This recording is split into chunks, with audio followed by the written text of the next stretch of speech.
This is VK6ARN, Newswest. We are a community organisation and we've been serving up the best amateur radio news in Australia since 1931.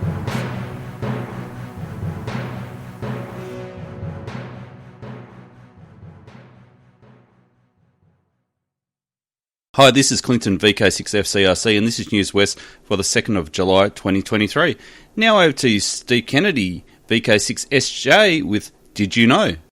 Hi, I'm Steve, VK6SJ, with this week's episode of Did You Know? Today I thought I'd talk about CTCSS. Anyone who has completed a foundation course recently would have learned the basics of the use of CTCSS, but also that only one repeater in WA seems to use it. What is CTCSS and why do we use it? Well, CTCSS is a subaudible tone used to validate a received signal prior to allowing that signal to be either presented to a speaker or, in the case of a repeater, presented to the transmitter for retransmission. The tone is typically transmitted about 500 Hz deviation, remembering that the deviation of a normal voice transmission is 5 kHz, so it presents to the receiver as a much louder signal, and uses as one of a set of tones universally recognised and available in any radio employing CTCSS. The reason for using the tone is that it assists in ensuring no interference or invalid signal can trigger a repeater, where repeaters share a common frequency, prevents the two repeaters from locking up, i.e. each repeater triggering the other during periods of ducting, and from a mobile or portable perspective, prevents invalid signals from presenting to your speaker. On 2 metres in particular, there are many devices that will overload most ham rig receivers, often at traffic lights or around service stations. Rogue paging transmitters will also often interfere, again mostly on 2 metres. Ham rigs are often dual-band radios and by definition need to have reasonably wide filtered receiver front ends, so tend to be a bit more susceptible to interference, even by devices that are actually compliant to Australian specifications. In the commercial radio sector, CTCSS has been mandatory for decades and is very commonly used. In fact, I don't think I've ever come across an analogue radio system not using either CTCSS or a proprietary protocol carrying out the same purpose. On the East Coast, where there are obviously many more hams and more repeaters in close proximity, CTCSS has become much more commonplace. In WA, there are far less repeaters using common frequencies where you actually need to use something like CTCSS, so we tend not to use this. The benefits of using CTCSS, though, even maybe only on a repeater transmitter so that users can employ receiver protection if they so desire, are definitely worth the effort, which in most cases is just a matter of reprogramming the feature into the configuration of the repeater or user radio. CTCSS has been a standard feature of any ham rig built since the early 80s, and even for the older radios, there's still 1 or 2 companies online selling CTCSS encoder decoder boards that can add the feature to the oldest radios. I would suspect the percentage of radios in WA not capable of using CTCSS, though, would be well under 1%. Speaking to other hams about this feature has brought out some interesting reasons why we shouldn't implement it. It's not needed is one of the biggest ones. However, I think most of us have had to turn the 2 metre rig down when passing a service station, for instance, so I can see why it could be needed. Some radios might not have that feature. I believe some members of our community tracked down a rogue paging transmitter that was interfering with a local simplex channel or repeater. I'm not sure the exact details. Had CTCSS been employed, the interference would have only been noticeable very close to the location of the interfering transmitter, where the interference was a higher signal than the valid transmission. If you have a radio that's more than 40 years old, might be a good time to convince the trouble and strife that you need a new rig. If you have a homemade radio, then I'm sure implementing this feature could be a walk in the park. So, struggling to think of the next club project? Maybe this one should be it. Thanks for listening. This has been Steve, VK6SJ, with another episode of Did You Know? Terry Clinch, VK6LTC, advises us sadly of the passing of his father, Ian Clinch, on the Tuesday, the 7th of the 6th, 2023, at Trinity Lodge, Juniper Aged Care Facility in Bentley. He was born in Geraldton on the 1st of March 1926, making him 97 Ian followed on the family tradition in amateur radio.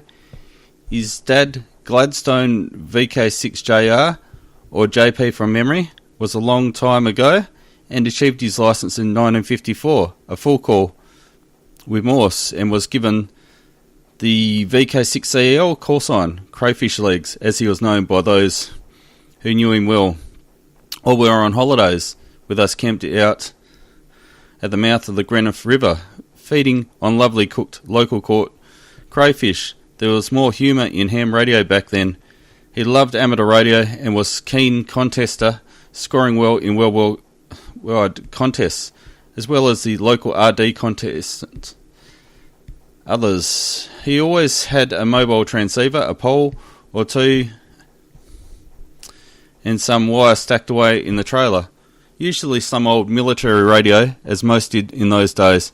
He's farming on a property just east of Milling when he acquired his licence, using the knowledge he gained while training and serving as a radar technician with the RAAF at Pearce Air Force Base during the war.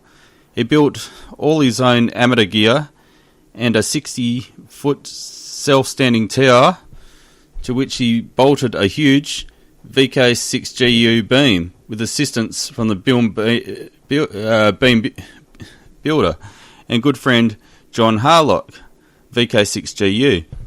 Another good friend was VK6 Kilo Juliet, Bernie Gates, Bernie, Ian Clem, VK6W, John VK6GU, and a chap in Woburn Ray, I think it was his name, and a few others that I can't remember were instigators in setting up the 80-metre shaver net, which is still active to this day. I remember Bernie was mobile. He had a 101 hanging below the dash of his car. Plenty of room back then. It put a smile on his face and made his day when I told him I'd checked in on the current Shavers Net group with my own call sign.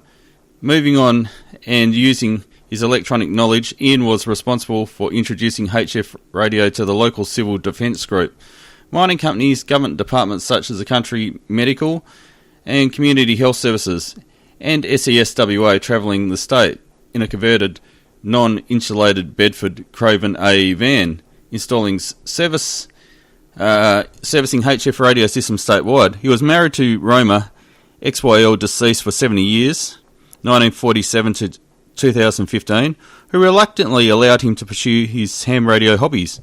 His list of achievements goes on, but I just don't have time on this forum. Ian's funeral service will take place in the chapel of Bora and O'Day Funeral Directors, 1307 Albany Highway, Cannington, commencing 10 a.m. on the Friday the 14th of July 2023. Rest in peace, old man. Terry Clinch, VK6 LTC. This is WAG, the West Australian Repeater Group. This is WAG, the West Australian Repeater... No, not that kind of repeater group. The next meeting of WAG is tomorrow evening at the Scout Hall, number 12, Australia 2 Drive, in Crawley. Come along if you can. Doors open at 7 p.m. as usual for a 7:30 p.m. start. The WAG website is to be found at www.warg.org.au. That's wag.org.au. Are you not a member yet? Consider joining. Come along and catch up, have a coffee and a bicky, and learn about repeaters. Hope to see you there tomorrow night. This has been Mark, VK6FIVE for VK6RRG, and you are listening to Newswest. This is Martin, VK6 Mike Juliet for the Peel Amateur Radio Group. Just an update on our repeater, which is VK6RMH on 146.850 MHz with a 91.5 CT CSS tone. The repeater is operating in All-Star. We've now enabled the Echolink node on the All-Star node as well. So with your Echolink programs, if you dial up VK6RMH-R or node number 692831, you will be able to connect to our repeater directly and through the repeater into the All-Star network as well.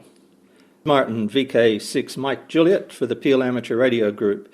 Good morning, Roy, VK6 X-Ray Victor with this week's helpline for the 1st of July 2023. Nothing to report today, unfortunately. No one called in with anything for sale, or help, or wanted, whatever. So today we have very little for you, or in fact zero for you. If you would like anything in next week, please contact me. The email address victorkilo6xrayvictor@bigpond.com, and I will deal with whatever you require at that time. This is Roy, VK6 X-Ray Victor 73 for now.